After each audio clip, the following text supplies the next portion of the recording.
சகோதரரே, சகோதரியே, நீங்கள் தேடுவது என்ன? உண்மையான சமாதானமா, வாழ்க்கையின் நோக்கமா, அல்லது கவலைகளை வெல்லுவதற்கான ஆறுதலா? பணம், பொருள், உறவுகள் என எல்லாவற்றிலும் வாழ்க்கையின் கேள்விகளுக்கு விடை தேடி களைத்து விட்டீர்களா? உங்களுக்காகவே வந்துள்ளது விசேஷமான ஒரு புத்தகம்.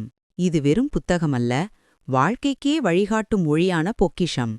ஆம், இதுதான் தேவனுடைய வார்த்தை. உங்கள் வாழ்க்கை இருண்டு போனாலும், முடிவெடுக்கத் திணறினாலும், இந்த வார்த்தை உங்களுக்கு வழிகாட்டும் விளக்கு போல இருக்கும். மற்ற மனிதர்கள் எழுதாத, காலத்தால் அழியாத, சத்தியமான வாழ்வுக்கான செய்தி இதில் அடங்கியுள்ளது. இது வெறும் ஒருமுறை படிப்பதற்கான புத்தகமல்ல, இது உங்கள் விசுவாசத்தை வளர்க்கும், தலைமுறை தலைமுறைக்கு ஒரு சொத்தாக கைமாறும் ஒரு உண்மையான முதலீடு. இன்றே இந்த நித்திய மதிப்பை தாங்கிய பைபிளை வாங்குங்கள். வாழ்க்கையின் கேள்விகளுக்கு விடைபெறவும், ஆண்டவரின் அன்பை அறியவும், நித்திய நம்பிக்கை பெறவும், உங்கள் வாழ்க்கையை மாற்றியமைக்கவும் இது ஒரு சிறிய திறவுகோல். இன்றே வாங்குங்கள். இந்த ஒரு பைபிள் உங்கள் வாழ்வின் திசையையே மாற்றும்.